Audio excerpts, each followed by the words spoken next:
everyone, welcome to the next episode of the Geneva Dialogue Talks, a series of unscripted conversations where we invite experts from cyber diplomacy, cybersecurity to discuss topics related to the implementation of the agreed cyber norms, as well as responsible behavior in cyberspace. Today, within our episode, we'd like to talk a little bit more about overall the future of cyber diplomacy, what to expect in 2025 and beyond, and to discuss a little bit different trends, because the main UN OWG process, the main UN cyber dialogue, comes to the end, and that's a big question: what will happen after that? And I'm really excited to introduce our two brilliant experts. We have with us today Mr. Benjamin Ang, head of the Center of Excellence for National Security, as well as head of digital impact research at Rajaratnam School of International Studies, RSICs in Singapore, and also Mr. Tan Eugene, associate research fellow at the Rajaratnam School of International Studies. I'm really grateful for your time to be here to discuss this, and I'm really excited about the discussion today. So I wanted to start probably with the first meta level questions about overall your feelings about the current trends within cyber diplomacy, where it goes. Maybe you kind of could share with us your understanding, your vision of how this process from 2021 proceeds, and what sort of a conclusion you expect in July 2025. I will give a kind of my general idea, and then Eugene can actually share his expertise in international relations and geopolitics on this. Because looking at it from, I was originally invited into the OEWG as a legal expert. So looking at it, it's been a very vital process to have. As much as some may say that it's not moving as much as it should, I think if we put into perspective that the UNCLOS took 30 years, then I think with that in mind, we are maybe only just at the beginning of this journey, which is a very necessary journey to take. So not to get discouraged by how all the challenges that we see and get reaching consensus, but really that we need to be in it for the long haul, and that all of this work is really necessary. Every little thing that works is a success to be drawn on and to be celebrated, such as the point of contact database that finally launched, or the norms implementation checklist that ASEAN developed. So we look at those as positives and little steps along that long journey that we are going to have to take towards developing rules of responsible state behavior in cyberspace. I think it's like what Ben said, it's going to be a very long process. But I think what is unclear is how after this OEWG ends in July this year, how this discussion is going to progress into the future. Currently, it's still very hazy. It's all in the hands of the diplomats and the states at the UN, how they decide to proceed. I mean, there are still states who are still just calling for a convention or a binding illegal instrument on cybersecurity. And there's another group asking for a program of action at the UN. The thing is that I think if we go down the treaty route, it only covers the international law part of the discussion. And like Ben said, there's a lot more that are not covered under the framework of responsible state behavior. And this includes capacity building. This includes confidence building measures, which the point of contact directory is one such CBM. There's the norms of responsible state behavior, and we also need that space that to discuss emerging and current existing threats. So the thing is that all pillars under that framework, under the key that we have had over the past 10, 15 years, these need to be discussed and progressed in equal manner and not just only in one manner. Mhm. So I would think the future is very unclear if we go down a legally binding instrument route. But I mean, the program of action route, or I mean, they're not calling the program of action. Even the chair has his own version of what he thinks will go on in the future.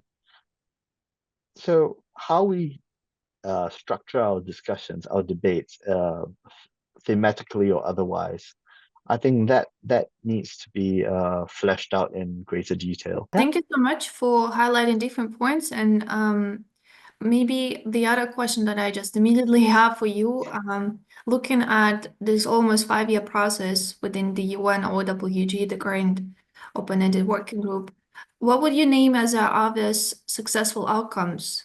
What was really positive where states managed to facilitate further substantive progress discussing responsible behavior in cyberspace? I'd say the point of contact database is Mm-hmm. a step. As a confidence building measure as a result of this, that finally, if there is a cyber incident, there is now potentially a mechanism by which the cyber forces of a country can actually reach out to the forces of a country where they see the attack emanating from, and to contact them and says, "Hi, can you help us? Can you find out what's happening? Why is it coming from your territory?" And that can really help to prevent escalation of cyber incidents. That can really help to create a safer environment for all. There can be more, lead to more cooperation between states, because this is a transnational issue that has to be dealt with cooperation. So that's what I spotted. Eugene, maybe what else have you seen? I would say progress is actually very slow moving over this past 5 years. Uh, and I think the point of contact directory is just one of them. That has gained consensus. And I think it's very important that we look at decision making at the OEWG as a consensus-based outcome, Mm-hmm. because we have had a lot of proposals being put on the table at this OEWG, but having that consensus, I think because of the whole geopolitical situation around the world at the moment, I think a lot of these things were not actioned on. There was no really agreement on a lot of these issues. Um, even repository for cyber threats, uh, uh, a capacity building portal. There are so many things that were tried and tried to be put forward as a way forward to break this geopolitical um, impasse, eh, so to speak. So, I mean, it was not for a lack of trying, but I think what was most important is that through the whole progress reports, we was I think the chair was still able to by and large keep the framework of responsible state behavior, and I think uh, that is that shouldn't be understated, um, because there were so many forces trying to pull away from this responsible behavior framework, and I think it took uh, equally strong effort to keep it on track. So it's not that it was a zero game, but rather two sides pulling in different directions with but the final product was still at the center. Yeah, and actually what Eugene's saying, right? It does point out that the fact that we have managed to have so many consensus reports up to now, Mm-hmm. and compare that to what happened to the GGE, where they had the 2017 incident, right, where there was no consensus report. I think if we want to look at the big picture, the fact that the OEWG continues to be able to progress is itself an accomplishment. Is itself a confidence building measure. Yes, I agree with you, and it's a really good remark about consensus-based outcome as the feature of the OWG, and in comparing with the UNGG, you have the whole UN membership here. And I think the chair of the OWG has done really tremendous job, and I can't really imagine how difficult it is. And hopefully he will have a really well-deserved rest after that after this process. But yeah, my personal take as well is that it is also he's a really huge contribution to move further OWG despite the really difficult time, especially which I think the geopolitically speaking became worse in 2022. And regarding the proposals as well, that was really interesting to see how states got really creative, especially at the beginning, proposing different ideas, which Eugene mentioned about the portal, repository of the threats. Also, I think Iranian delegation proposes this common terminology of the IC terms. China insists on data security. So many really different level proposals. And I think that was really quite interesting for other stakeholders to see which of these proposals could actually be implemented in the end. And that was really a positive impact. At the same time, my personal take is that it could be a little bit of frustration, especially coming from multi-stakeholders. And I don't know if you agree or not, but there's been obviously a decrease in interest from multi-stakeholders in a participations probably throughout these 5 years. And I think it directly connected to the challenges for the stakeholders to be more involved substantively in the discussions, but also I think overall maybe frustrations of how this process is slow. So I don't know if you would agree, but maybe you would add other reflections on what really didn't work as it expected throughout these 5 years in the OWG. We were fortunate that we were not vetoed, and so we were able to participate right from the start. And we were grateful for the opportunity and grateful to be heard. And yet, we also understand that it has been challenging for stakeholders to be able to support the regular participation, even for us. You know, as a think tank in a university, there's only so much that we can afford to send. And so, like recently, we've even had to adjust our participation level. But thankfully, Eugene is still attending all of the substantial things. But clearly, stakeholders have challenges, just very fundamental challenges of resources to be able to continue participating in this, because this is not something that stakeholders have as their key performance indicators for whether it's in their business or whether it's the NGO. So who is going to pay for the trip to New York so many times a year and to basically be there for a week? It's a challenge. And then you compare with the fact that for a lot of the stakeholders, the challenge is to know what are we getting out of this. We are happy to contribute to the development of responsible state behavior as a whole, but on an individual basis, well, for us, we would publish, but for others, what's in it for them?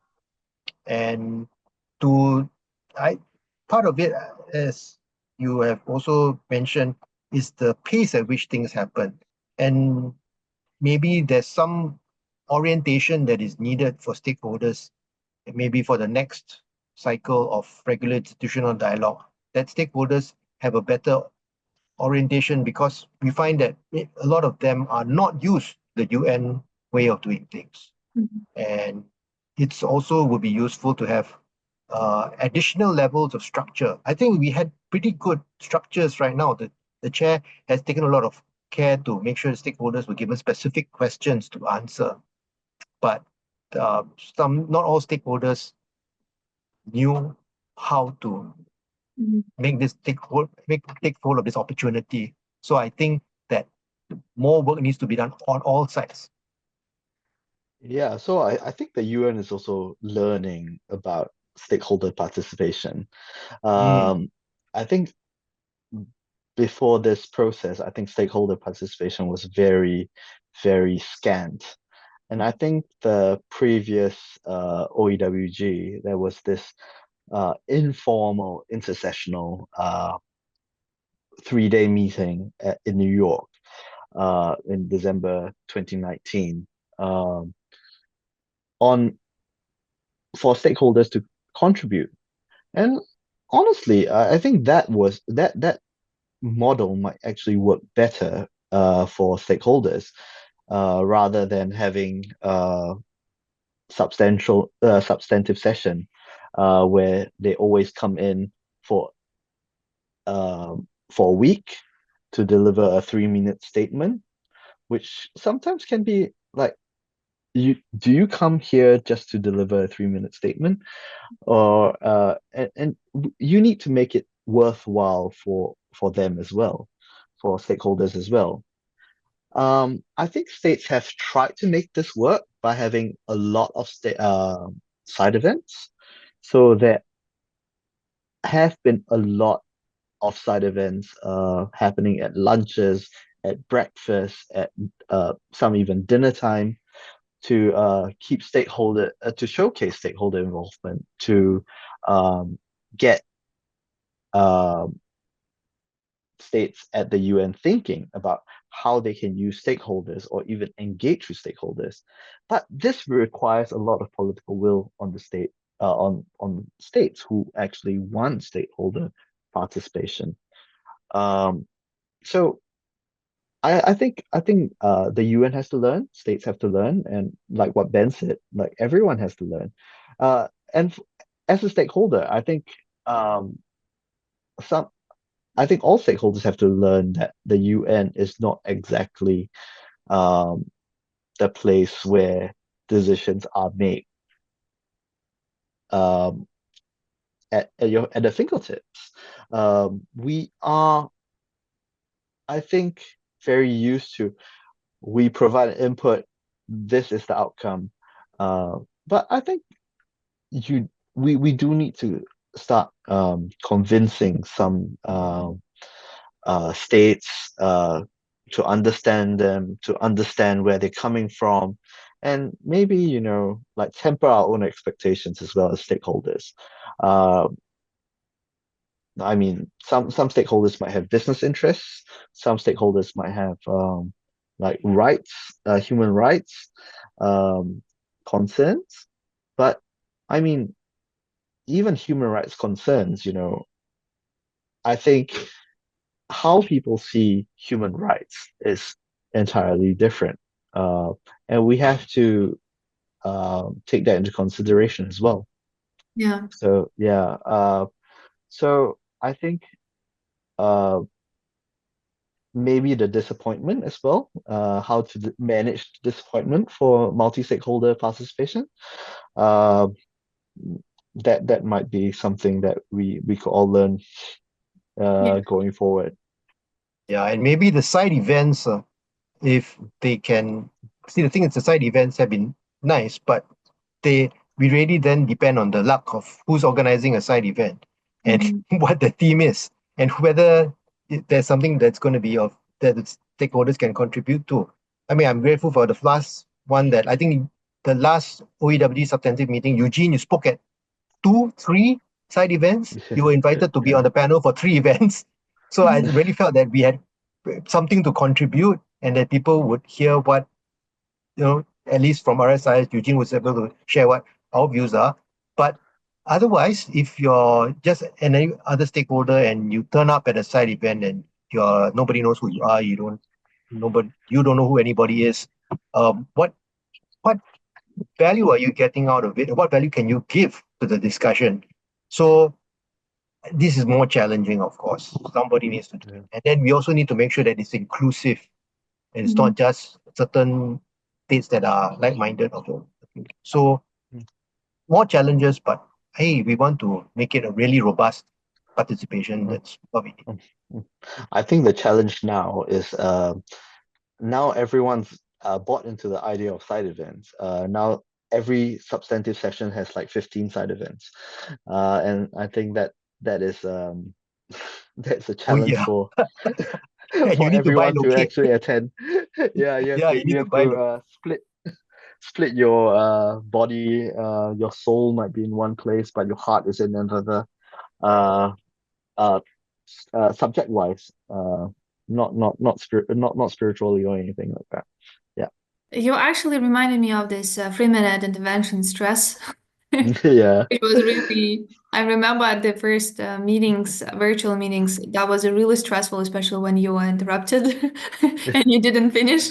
That was not really, I think, a really useful exercise just to be there virtually and do your 3 minutes. And I really like the key point that you also highlighted that the UN is not the place where all the things are decided, right? So when we discuss about how different stakeholders can meaningfully participate in the international cyber governance or cyber governance in general, there are other places as well to do that impact at the regional place, at the national level, of course. So the UN is truly important to see the overall dynamics, I think, and to meet other actors in this field and understand what the position are, what the interests are, what overall sort of debates at this stage. But I also personally find helpful this capacity building roundtable, which was organized in May. I wasn't there personally, but I think that was really helpful to see also new players like Huawei and many other players to be there for the first time in the UN and WG and also just to raise awareness among them about this process and hear what they're going to say on this state-led framework of responsible behavior.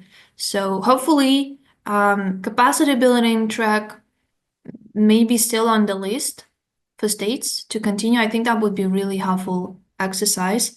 My last question regarding OWG probably right now is about thinking your personally sort of, I don't know, predictions or your wish preferences for the next process if it happens.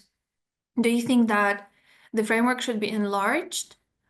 Sort of new norms should be added, or maybe that the framework should be somehow restructured. For instance, more attention should be given to the international law and applicability in cyberspace, to norms, or to focus more on how to operationalize CBMs, to really create effective working mechanisms to deal with the cyber incidents. So I don't know, maybe you have some other thoughts on that. That's a big question. $1 million So question. Yeah, yes, I was about to that's say, everything. we are kind of stunned into silence, essentially. That- Yeah, to break the it's silence, okay. We're just solving world peace. That's all. yeah. Yeah. Just a Uh, little bit.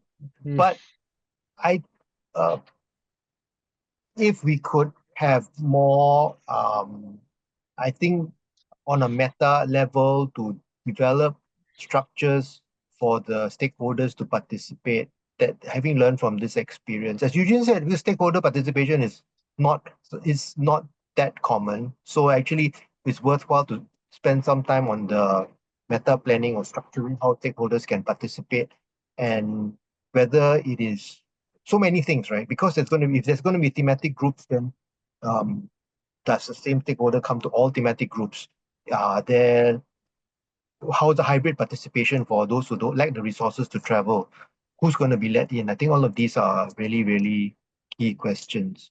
And structured is maybe, for example, at the regional level, um, structured programs for capacity building of stakeholders themselves. Because let's not forget, it's not just stakeholders conducting capacity building for the states, but also the states to conduct capacity building for the stakeholders to understand how these processes work. Because sometimes these international processes can be very opaque to a non-diplomatic, what's that right word? The non-diplomat. Yeah. The muggles, the diplomatic muggles. Yeah. The normal Yeah. I actually right now, while listening to Ban, I also asked ChatGPT. I just was wondering what it would say Of course, we should about, ask ChatGPT. yeah, the future. So I ask what will happen, and it gives some of the ideas actually sourced by Diplo what we wrote. So it's Yeah. not really. Well done, Diplo. Yeah. And then I said, what would happen after July? Give predictions. And it says that the POA becomes the main form, most likely. OEWG established, moderately likely. Hybrid model, coexistence, less likely but possible. Okay, predictions. So Wild card this scenario. really, looking from the AI studies point of view, it really shows where your sources have been taking from. I would love to see DeepSeek's take on it, Yeah. Let me do that. Yeah. and if we ask it in Mandarin. Well, there's the French model as well. But I mean, We will. Ben and I did this exercise once, very, very early on. We were asking ourselves, what would happen in the next 5 years? Um, this happened on a Friday. And the thing is that we came out with a list. I can't remember the list, but basically, by the end of the weekend, when we reconvened on Monday, what happened was all the things that we predicted would happen had happened by Monday. Oh yes, So you were it talking about what are the emerging cyber threats in the next 5 years, right? yeah, exactly. So Yeah, and then it was like Yeah. I think we were shocked at our prediction. Mhm. We didn't think we were thinking in terms of 5 days rather than 5 years. Mhm. But I think that gives you the challenge of trying to predict the space. Um, and and for example, right, I 2 months ago, would anyone have considered that the future of NATO might be hanging in the balance? Yeah. Yeah. Yeah. Exactly. yeah, So what what is prediction when you have a world like this, right? If yeah, you are looking at a world where you now have a huge UN resolution and the UN votes and the US votes together with Russia Yeah. Yeah. mm, against the on the opposite side of the EU, like so from us small states over in Asia, we look at it and says, wow, Mm-hmm. this is kind of different. It is. So yeah, I But can only wonder what it's like to be in Europe yeah, and see this yeah, happening. yeah, I will just leave it like that with yeah, Okay. a smile. But see, yeah, DeepSeek is really diplomatic. It doesn't give predictions like ChatGPT, but it says like continuous multilateral efforts, implementation of agreed norms, all those really smart things, right? But without anything concrete. So yeah. Well, I mean, Yeah, you could almost yeah, imagine the sources they got it from. yeah. But by the way, speaking of this current change, right? That we can't really predict. Sort of, we can probably don't yeah, have really sort of a blueprint to look at historically speaking, because for yeah, the first time after that, U.S. foreign policy is actively changing, and we're actively moving to this multipolar world. Which again, the big question, how it would look like with the different regional powers, right? What would be the role of these UN universal structures? And the relevance of that, but we see that there's again the growth of the nation states in the international politics. And there've been some sort of skepticisms that for the private sector businesses, which still have the transnational operations connected for the supply chains, the relevance of the UN norms and the UN processes might be really diminishing. Um, I don't know if you agree with this overall, the trend, the path that might be, taking shape currently. The role of the private sector is something, I'll leave the international relations part to Eugene, but the role of the private sector is something that I've been talking about for quite a while. Because Mhm. if we look at the outsized in the importance, right, of what they're doing, when you can see that someone like Meta saying we'll no longer do fact checking, then well, what does that do for the information space? If we Yeah. see somebody like Elon Musk saying, okay, Starlink, I decide who gets Starlink. What if in the midst of all the negotiation and actually, you know, between Russia and Ukraine, Starlink decides to say, you know what, Ukraine, you've had enough Starlink. We decided not to supply you anymore. What Mhm. happens? And it is not an impossible thing to happen, right? Yeah. So if now the states have this, if additional entity here, which is the large tech companies that they are so reliant on, that the amount of power and influence that they have, it's how do you deal with them in a way which is almost akin to diplomacy?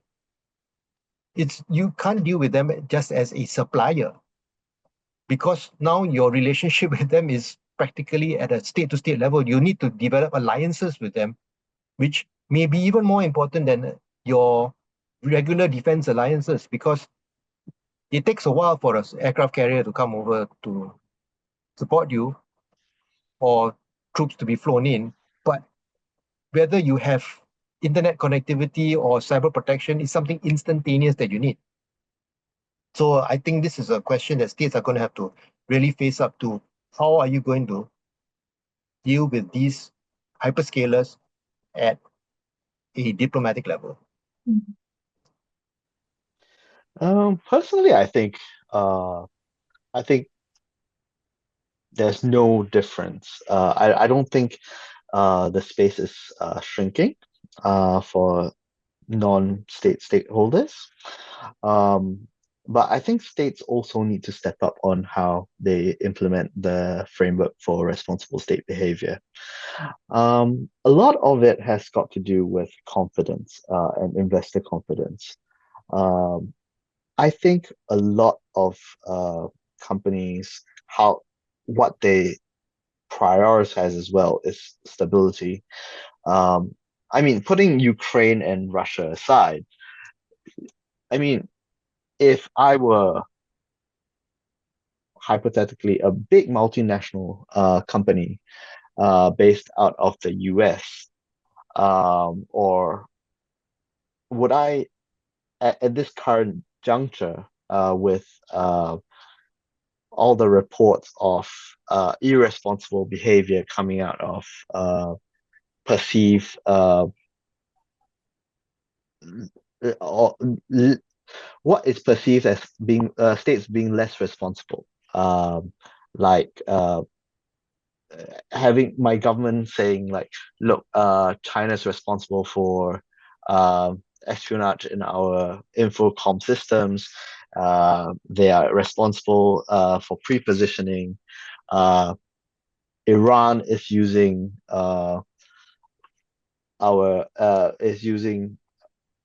techniques against our critical infrastructure. If I were a multinational company, would I have that confidence in investing in these countries? Will I be confident in actually expanding my business interests? And I think there are consequences, essentially, uh, if states do not behave responsibly, um, or if you are a state which has ambitions to actually expand your ICT business, if your products don't gain, if your behavior does not gain that confidence, uh, do you do you think that uh, your expansion will still be there? I mean, you just need to look at, you don't have to go too far. You can see how China's tech companies are being curtailed in India, but they're welcome in, let's say, in Africa because of the levels in confidence, the different levels in confidence. But I mean, it's how you behave responsibly, and how there is a perception of how this responsibility actually takes place. So I do not see how being responsible, uh, I mean, states being responsible, um, I think that has a flow-on effect on how um, stakeholders actually participate in the whole system as well. So I don't see it as a shrinking space. Actually, I think it's there's a bigger role for stakeholders because I mean, stakeholders have to advise their governments that look, you need to build their confidence. And Yeah. yeah, I think that is a key point we're missing. Thank you for highlighting Yeah. that. And obviously, they are stakeholders like us, like smaller stakeholders, right? For coming from civil society, even from businesses. But I like your point about the hyperscale, the big actors, right, in the private sector, those who have such a tremendous value, regionally speaking, for many jurisdiction. They are no longer just a supplier, right? And they actively, officially or not, they are among really important players in cyber diplomacy as well, and overall international politics. Um, well, my understanding that Singapore in particular is among few nations who really realizes that, and it is reflected in the amendments accepted to the 2024 Cybersecurity Act with the introduction of the new roles to address possible risks coming from those companies that might provide essential services for critical infrastructure based in Singapore, but those companies are not headquartered in Singapore and coming from overseas jurisdictions. Um, so the question is that how do you see one of the sort of the paths to address that really growing role of those actors? Is it something that should be done at the national level? What, for instance, again, you may disagree with me, but my understanding that Singapore probably gives an example. How could you address further responsibility of these big actors when it directly concerns your critical infrastructure, your national security? That's one way. Or there might be some broader discussion within or UNOWG that we don't see much interest in it yet. But maybe in the future, states might raise the question of discussing responsible behavior of these private actors during also peace and armed conflict.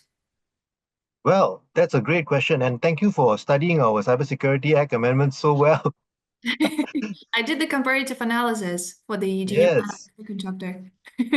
Yeah. So, actually, if you look on how what goes on behind the scenes, what goes on before all these amendments are made, that Mhm. actually there's engagement for years and engagement at multiple levels with the hyperscalers.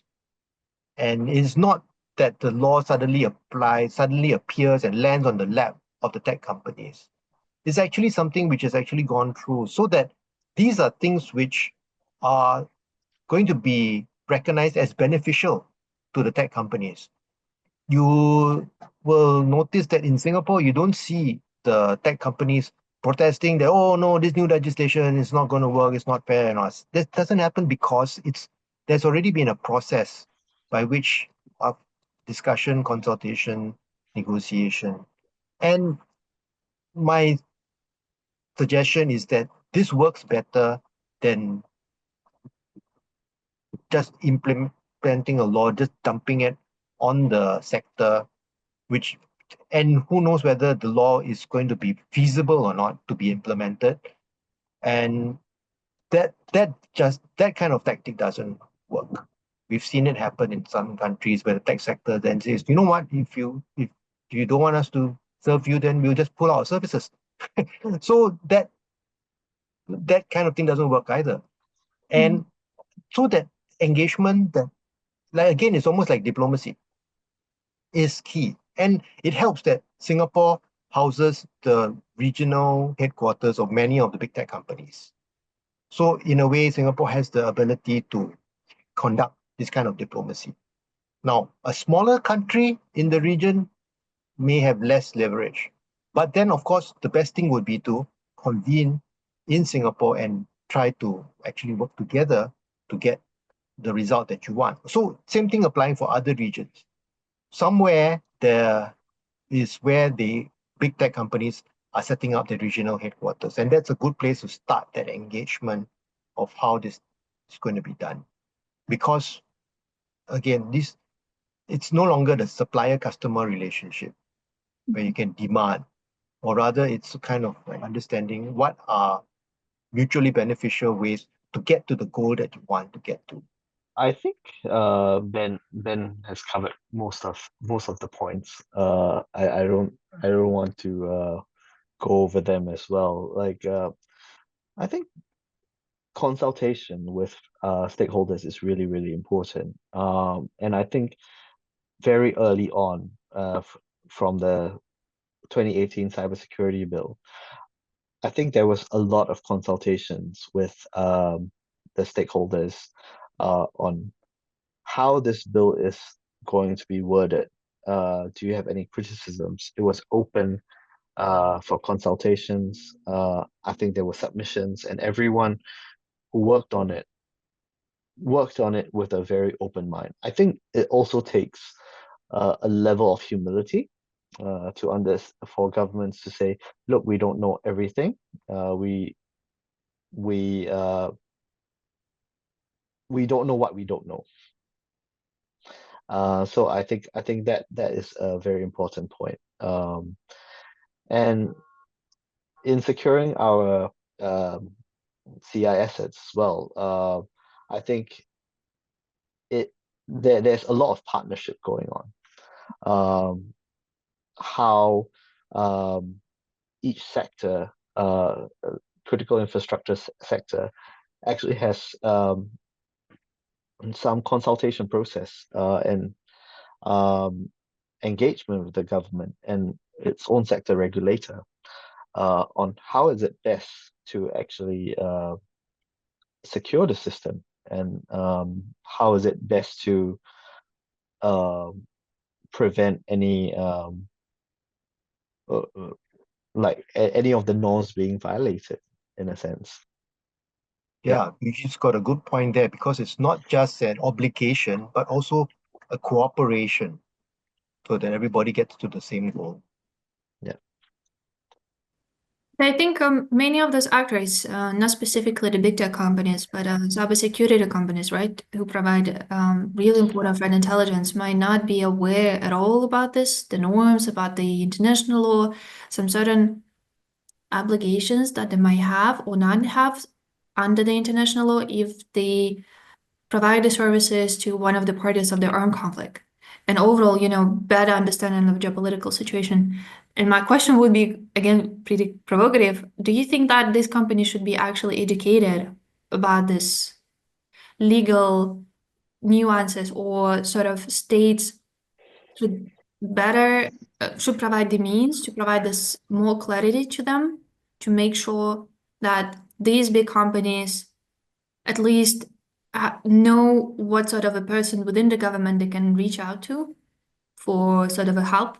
Also, not also the companies who provide services, but companies who directly operate critical infrastructures in multiple jurisdictions. The interesting thing, right? As we talk to some of the cyber companies that have been doing infrastructure protection, and they look at what's happened in Ukraine, where Microsoft has played such a big role. The question that arises is, by protecting critical infrastructure in the middle of an armed conflict, do you then become a combatant? Yeah. And this is something that ICRC is also studying very quickly, because I've been involved in some of these discussions at ICRC. Do these cyber defenders become part of the combatant? Are they then now valid military targets? So yes, it is, I think, in the best interest of the states to help the defenders to also understand what are the potential implications of them being involved in this. It is an ongoing question. I think the more knowledge, the better. For me, I think for norms especially, because the norms are not prescriptive.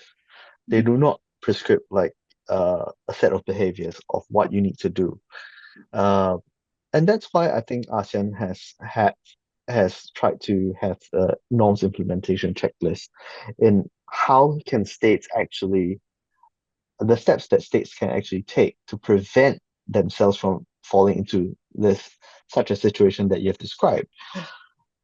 In a sense that you have laws, you have mechanisms to check yourself, to check your um, involvement in the companies in the activities of the companies in your state, whether they are compliant with international law, whether they are compliant with the norms, whether they have fulfilled all their obligations, even like because you as a state, you have the legislative power Mhm. uh, on how you control your domestic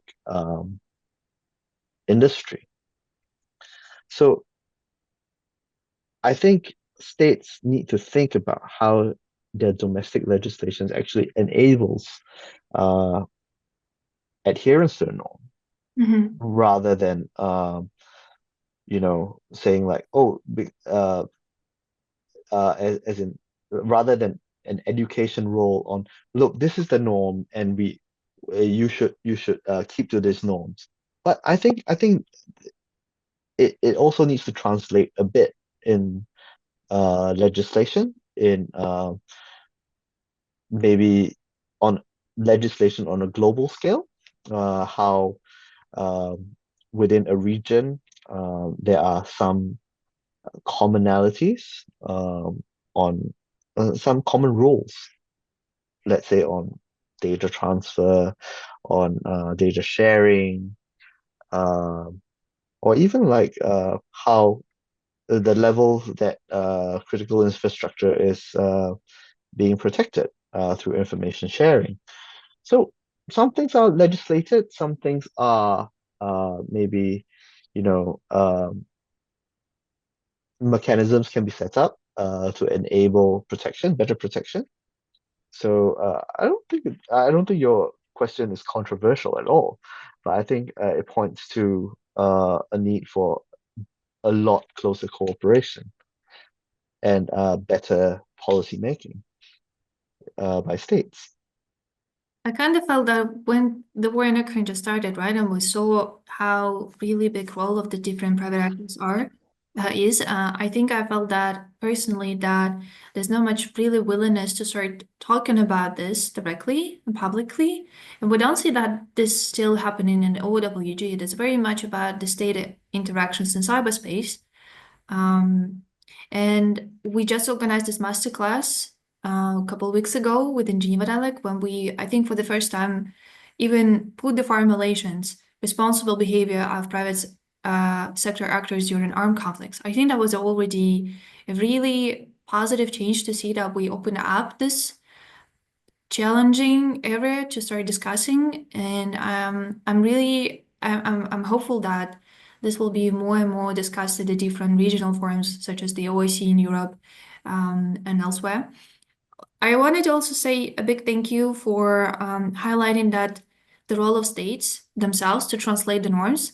With this comparative analysis that we do for the second chapter of the Geneva Manual, we took selected countries: Australia, Singapore, Russia, China, US, European Union, of course, to see what are the sort of amendments have been introduced for the past 3-4 years to the critical infrastructure protection laws, to analyze whether the vision of states about the roles of the private sectors and others changed, and what is evolution and how states differently see the risks to the national security.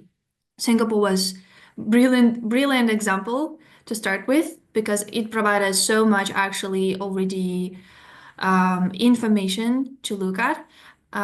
But one of the really, I would say, disappointing outcome of this analysis is when we try to answer the question, okay, what is the relation between these efforts done at the national level and the norms?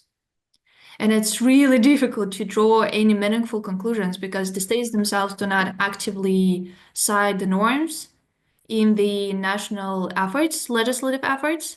So some kind of they don't really put a lot of relevance, as I understand as a researcher, to the norms that they agreed at the UN.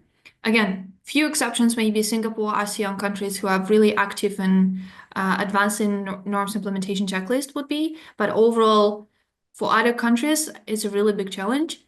And the other thing that I also find quite interesting, for the past 5 years, many states have started addressing supply chain risks and directly highlighting the risk of third-party risks, supply chain risks, vulnerabilities, to introduce new measures for the critical infrastructure protection. But there are no such measures in line with the norm, as I understand, to address this in cross-state cooperation. So all of the measures mostly directed to companies and service providers within their own jurisdictions, but there are no sort of the reflection or discussion of how states could implement regional, for instance, cooperative measures to address supply chain vulnerabilities at the level beyond national jurisdiction. So that was my understanding from analyzing this field. I wanted to ask the other question to zoom into ASEAN, of course. One of the really important actor, and specifically Singapore. And at the recent session of the OEWG, I think there was the delegate from the Singapore's delegation who mentioned that ASEAN will organize a series of workshops related to cyber norms implementation. I don't know if you know any information about that. Maybe you could help us to better understand what it's actually about, what are the goals. But overall, the other question would be, what role do you see for regional alliances such as ASEAN in shaping the future of cyber diplomacy after July 2025? So I think the norms. I don't know anything about norms workshops. I think they were offered, but I think more personally because I mean ASEAN launched a norms implementation checklist. Um, but whether they are like ready to be shared, I think that that is still up in the air. But once they're ready to be shared, I think what ASEAN wants to do is actually share its experience with other regions and other maybe states at the UN or different groupings on how did they come up with the norms implementation checklist. And I think that's in a sense what ASEAN feels that it can contribute to the dialogue on how we view the norms, because I think the norms themselves are worded in a way, like you mentioned, in a way that everyone can interpret it themselves, and it's not immediately clear what the responses are and Mhm. what their legislations are when you are talking about uh, norms implementation. So, in a sense, what ASEAN is doing is, look, this is how we look at the norms, and this is how we are going forward in addressing them. So, in a sense, that there's that collective agreement, not just on the what you are supposed to do part, but you're also agreeing on how we are looking at the norms, how we interpret the norms. So there is like a common understanding to begin with, which is funnily, it's like common sense. It's not very common at all. Everyone makes sense of it in their own very from their own perspective, from their own national interests. But I guess how this is going to be. Um, I think points in the future point. I mean, it points in the future that your question's asking in a sense. uh, where regional organizations, maybe through common understanding, through common positions. I mean, we have seen common positions on international law by the EU and African Union. So maybe by having regional perspectives on things, like having that agreement among a wider group of countries, um, whether that points to easier decision making globally. Um, I mean, after all, everything at the First Committee is done by consensus. So, I mean, having more clarity is always good. I, yeah. I agree with everything Eugene said, and I just add that regions have the ability because they know their people much more intimately than the UN member states know one another. There's 192, correct? But a region would tend to know its own people, its own member states better, and would have a better ability to derive a norm. Even though they may have differences of how they view norms, they can have, a better way of reaching some understanding of how they want to approach norms as a region. And that's the beginning of it. Then region to region, we can try to develop something at international level. Otherwise, 192 people trying to come to agreement to something together is just not, uh, doesn't make sense. 10 states together, why not? It could work. And look at how the African Union has managed to come up with a common position on international law. Why not? That many states can actually come to some agreement on something. I think that's the very practical way of actually getting things moving. My probably last question would be just to conclude that conversation, and sorry that we don't have more time. I would definitely have a lot of other questions, but to conclude, what would you say should be the key risk to worry about when it comes to cyber diplomacy and cybersecurity in international politics? Is it emerging technologies, AI? We haven't we haven't named it yet, or there's probably a lack of further substantive progress among states to start opening up really complex issues related to responsible behavior of private actors or applicability of international law, better understanding how it actually applies, or maybe something else, maybe this divide between capacities among states to be really on an equal footing to discuss all of these issues. So I wonder, what would you name as the biggest sort of risk to worry about when it comes to international politics, cybersecurity, international security and peace? Because I always look at things like the biggest risk is thinking that it cannot happen and we start to lose steam. Mhm. That to me is the biggest risk because there are new threats that are going to happen. Is whether it's AI making it great, creating new malware or new methods of attack, or whether it's quantum technology being able to develop computers that can break all the encryption. These are things that are going to happen. Mhm. But we have to remain on the ball.